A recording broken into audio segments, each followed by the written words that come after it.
All right, so I'm Andy Rudoff. I work for Intel, but I'm actually one of the founding members of the SNIA NVM Programming Technical Work Group, which we call a Twig. And so we usually start this event with me giving you a little bit of an overview of what's going on in the Twig. And so I was just kind of looking up. I actually had to ask some of the other Twig members, when did we actually start this? So it was in June of 2012. So it's actually been going on for quite some time. I remember actually around then, Doug Voigt and I getting together in a conference room together and deciding that we really needed some sort of standards body to participate with this. I remember having the discussion with Jim Pappas. And so we formed this NVM programming Twig, and it was immediately popular. Everybody saw the need for it. We had in these early meetings these charter members.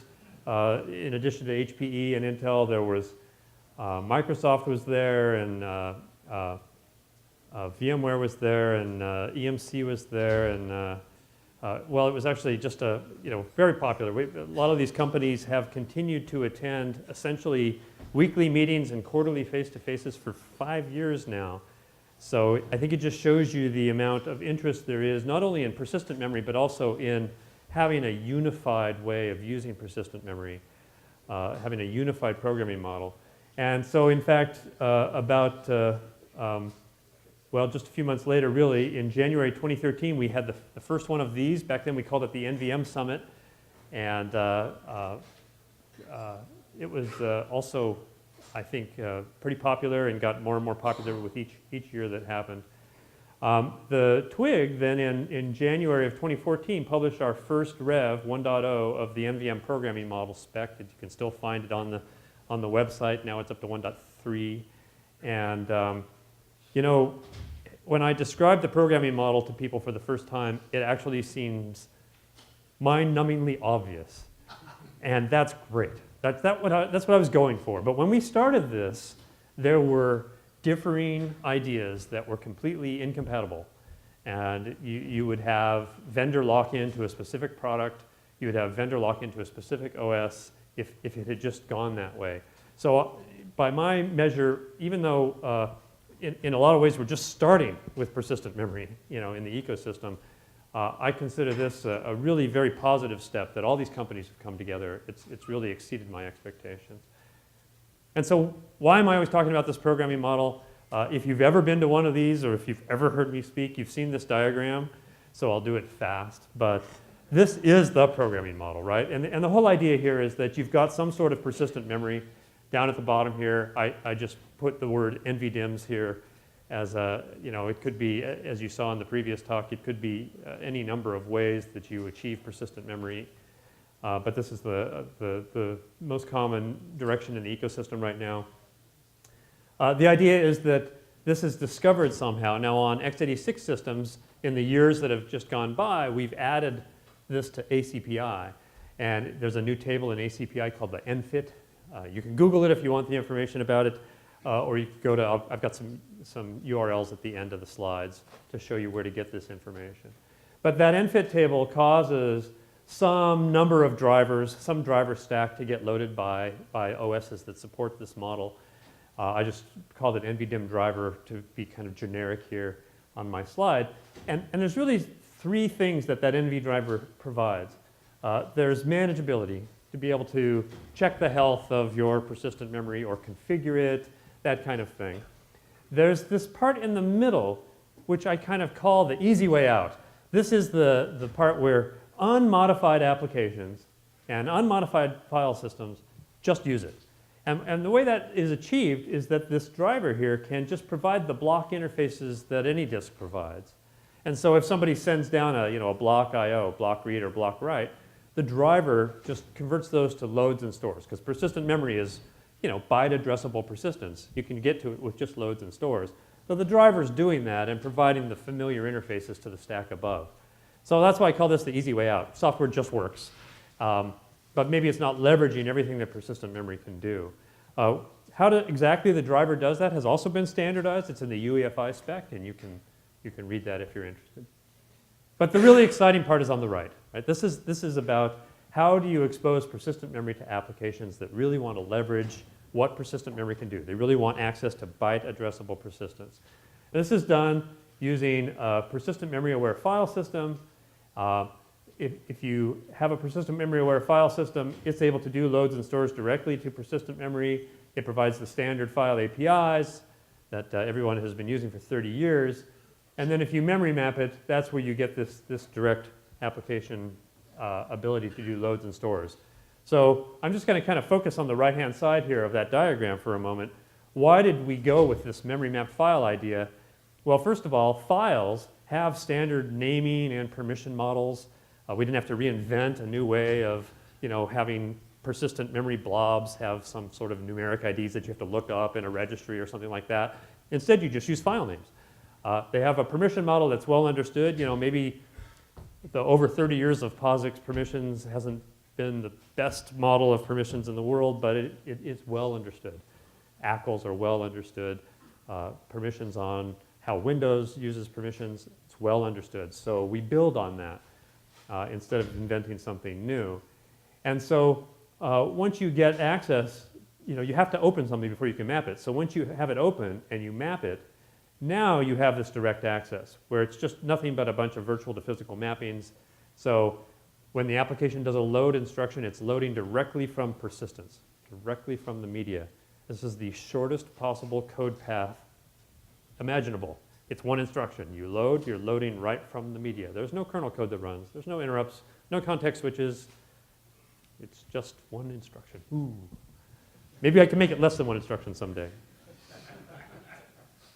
And so this direct, not using the page cache, where a file system normally uses the page cache, this direct access here, we've named that feature in various OSs DAX, short for direct access, something one of our Linux engineers, Matthew Wilcox, came up with, and the name really stuck. So DAX is by definition this feature of an OS that allows you to do this. And I'm just going to show you just a taste of how it's coming along in the ecosystem. In Windows, DAX is a feature that is supported and shipping. You can actually use it today. Their first PM-aware file system is NTFS. There's a DAX option on it, and you can read about it. They've added some interesting new APIs to help you with persistent memory programming. There's support for a set of libraries called the Persistent Memory Development Kit, which I'm going to talk about in a few slides. You're going to get some more information directly from the Windows folks that are sitting right here at this table, Neil Christensen and Tom Talpe. So those are coming in talks right after mine. So stay tuned for that. But it's very exciting stuff because it's literally available today. You can start getting your hands on it right away. In Linux, it's also available today. It's already in shipping kernels. The two initial PM-aware file systems that are upstream in the kernel are ext4 and XFS. Again, the Persistent Memory Development Kit is also available on Linux. There are definitely more file systems coming. The Linux community has a lot of file systems, both upstream and not upstream, and you're going to hear more about some of that today. The Linux architect Dan Williams at Intel has been doing an amazing job getting these features all accepted by the community and implemented in upstream. And he's doing a talk later today. And also in the file system talk after this one, Amit, who's sitting right around here somewhere, there he is also going to tell you some interesting things about file systems, I hope. And so that's all coming along. And so those are kind of bare metal OSs, but what if the OS is running in a virtual machine? I think you're going to hear a lot about that from Rich Bruner, who's over here, later on today, about what kind of support you can see in VMware. And so just giving you a taste of what's coming. But in general, I think that shows that the model has, not only has it caught on, but the ecosystem has implemented it, which I think is very exciting. So 2017 was an interesting year for demos, just to show you that the stuff isn't completely theoretical. I started, putting all this information about the demos on the slide, and I thought, well, I don't work for SAP and I don't work for Oracle, so actually it's better for me to just tell you the demos happen, and you can Google for the information. I think they actually have videos online. here, but at SAP Sapphire, the product SAP HANA was demonstrated running on top of these Apache Pass Intel 3D Crosspoint DIMMs, early samples, and then they gave one to me and I put it on my badge. And actually it was pretty interesting demo, and it showed, you know, they have these in-memory databases, and it takes a while to load one of these large in-memory databases into DRAM, but if it's persistent memory, it's there even after you bring a system down and bring it back up, and they demonstrated that. Oracle Open World did a demo of a persistent memory aware version of Oracle, again on 3D Crosspoint DIMMs, and again it was a pretty exciting demo. Watched the video. I thought it was really worth watching. But the important point is these things were in fact built on top of the persistent memory programming model, right? They used the model that I just showed you to get access to persistent memory. So in addition to the stuff that I just mentioned, people are building on top of that, the persistent memory model, other things to help you use persistent memory. One of them is called the Persistent Memory Developer Kit, formerly known as NVML. We changed the name because it's not just a library. Everybody thought NVML was one library, but actually it's a menu of 10 libraries currently. Developers just pull in what they need. You can see where it fits in the stack right here. It's got transactional APIs. It has persistent memory allocators for various use cases. Instead of reinventing the wheel, you can use these libraries that are fully validated and tuned to do transactions on persistence, to create a block device on persistence, to create a log on persistence, things like that. We have a few tools in the PMDK for developers, things that show you if you have memory leaks or if you're incorrectly using the APIs. And you know, so I work for Intel and I'm working on this. So why isn't that an intel.com URL? Why does it say pmem.io? Because from the beginning, I wanted this to be something that was product neutral, right? So of course, I'm working on making PMDK work great on top of these Intel DIMMs, right? But actually, it works on any of the NV DIMMs that are available today, and it's not meant to be an Intel library, so that's why we put it out there. In fact, just as if to prove this, I think it was last week or the week before, we integrated the port to ARM, right? One of the ARM community, an engineer in the ARM community ported it to ARM for persistent memory on ARM processors. So that was actually kind of a nice timing, so I could prove to you that it was not Intel specific. And you know, again, to maybe prove to you that I'm an engineer, I put some code here on a slide. The point is that here you have a linked list, and maybe you have some code that's going to allocate a new node and link it into the list. The idea of PMDK is that you can take places like where you're doing allocations and other operations like where you're manipulating pointers. All these things need to be atomic, right, with respect to power failure. So if a program crashes or if the machine crashes in the middle of this, when you come back, you want it all to have happened or none of it to have happened. And this code is real PMDK code. It's just C++ code that says, you know, between the red braces here, PMDK makes these things atomic. So the examples on our website. You can go walk through it in extreme detail if you want. But the point is that there were no, you know, calls where you had to manage flushing, cache flushing. Each ISV doesn't have to reinvent how to do these things. They're performance tuned. The licensing is very liberal. Steal all the code you want, put it in your closed source product. We don't care. We're just trying to help persistent memory programming. It's a convenience, not a requirement. If you don't want to use PMDK, you just write to that bare bones model that I talked to before. Just map it. You have your terabytes of persistent memory. Go wild. So it's kind of up to you. And people are building things on top of this. Now, there's something called persistent collections for Java. Jim mentioned Eric Kaczmarek at Intel, who's kind of leading this effort. He's got an engineer working with him, Steve Dorman, who's now got a menu of about 10 of these containers. And in fact, my slide's a little old. I realized last night that persistent sorted map isn't one of the 10 anymore. But there are 10 containers. You can read all about them right here at the URL. And they're very cool. They're basically familiar Java interfaces that are now persistent memory aware. They're integrated in with the Java language. They're written in pure Java. They call out to the PMDK for the transactions that I mentioned before, and the library just handles it all. So this is pretty exciting enabling for us going on in the Java community.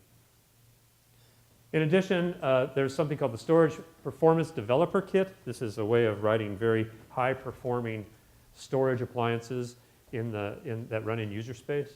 And they've also integrated in with our Persistent Memory Developer Kit so that you can use this to for example, build a very fast storage device that's on top of persistent memory. They use one of our libraries to give block semantics, for example, if you want basically the world's fastest block storage device. And there's the URL for the SPDK is right up there. And then in addition to building on top of this, are we done? Is the Twig done? Well, no, we continued to meet, like I say, for 5 years, and I think we have years more of stuff to talk about. Right now, there is a persistent memory hardware security threat model specification that is being voted on right now in the Twig. You can read about it at the URL at the end when it gets published. There's a lot of discussion about remote persistent memory, and that actually plays very nicely after the talk we just heard. Since it's memory and you can do DMA to memory locally, then you could imagine that you can do RDMA to persistent memory. Well, of course that works, but it could work better. It could work faster, and we're doing a lot of discussion about that. You're going to hear a lot more about that even today, this afternoon. And then higher level semantics, and this is what I mean by I think there's plenty of work for the Twig to keep doing. Are there more transactional semantics? Are there language changes that we should be looking at? We certainly have been looking at a lot of language changes, but we've trying not to spend years and years and years stuck in committee. We started doing things first with libraries, but I actually think full language integration is pretty interesting, especially in the higher level languages. On our website, you can find already Python support and JavaScript support, believe it or not. So that's kind of exciting. So for more information, SNIA has this URL for persistent memory. You can find out all about the Twig and so on. As I mentioned, there's this kind of generic clearinghouse for information, pmem.io, and in fact, I put a specific subpage there, documents, here where you can find links to those standards I mentioned, the ACPI standard, the UEFI standard, all sorts of these documents. I tried to kind of collect it all together in one place for people. So this is the generic, not Intel branded. It's got contributions from multiple companies and now multiple architectures, including ARM.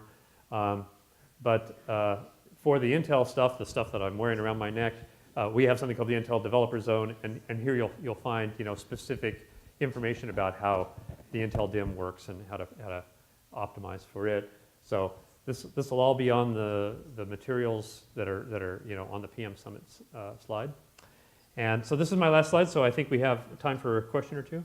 So any questions? If you raise your hand, I'll bring the mic to you because we're live streaming this today. Oh, see, it's so clear. Yeah. Sorry. He always asks the hard ones. I do. This one is even harder maybe than normal. So how will things like kernel page table isolation impact the performance? Oh, what a great question. and he didn't use the M word. I did not use the M word. So what Steve is talking about is the recent meltdown security issue has a workaround that went into the operating systems that causes a performance impact. And so the performance impact it mainly happens when you enter and exit the kernel. Well, I just got through bragging that persistent memory maps this stuff directly into the application's address space, and you don't do any kernel calls to access it. So I'd like to take that as sort of a plus column for persistent memory in a world where there's a meltdown workaround. And I guess I'll just go ahead and say it. We meant to do that. He didn't mean that. Yeah. Don't quote him on that. Yeah. Any other questions about security exploits? No, okay, go ahead. See that the file system path, right, not the DAX path, do you see the file system path being less and less useful, especially if you look at SPDK, where you can do user mode access there as well? You know, it's a good question. You know, how big of an impact is something like Meltdown to these paths? You know, I think it remains to be seen how much the performance impact can be mitigated. looked at doing cross PMEM and SPDK across. Yeah, I mean, so again, the stuff that runs in user space isn't vulnerable to that, but of course, that's just Meltdown. Everything was vulnerable to the other exploits that were mentioned, Spectre and so on. That's a whole nother talk in itself, so I'm just saying I think people are continuing to work at it, but we are fortunate that we run in user space, including with SPDK, and we benefit from that. So, yep. Nope. So I've got a question. So threat, you know, general threats and security is being a big issue. Yeah. There's a lot of, we're talking about putting memory, you know, online closer to the processor, right? Yeah. So can you give a little more detail on the threat, you know, the threat standards that you guys are working on, exactly what that's going to be dealing with? Yeah, so you know, I think at the 50,000 foot level, the first thing that people want to talk about is where do you do encryption, right? So that's kind of the highest level security, not just to make sure that, you know, you can take out persistent memory and throw it at a dumpster without worrying, but how do you isolate, for example, multiple tenants running on the same machine from each other?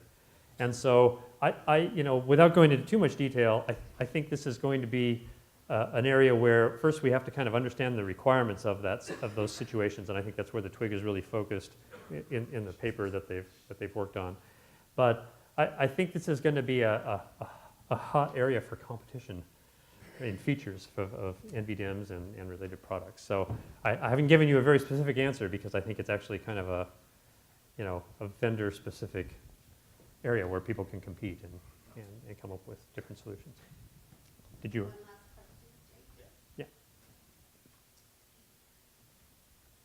What are some of the new usage models? Oh, sorry, guys. What are some of the new usage models that you envision with this new semantic?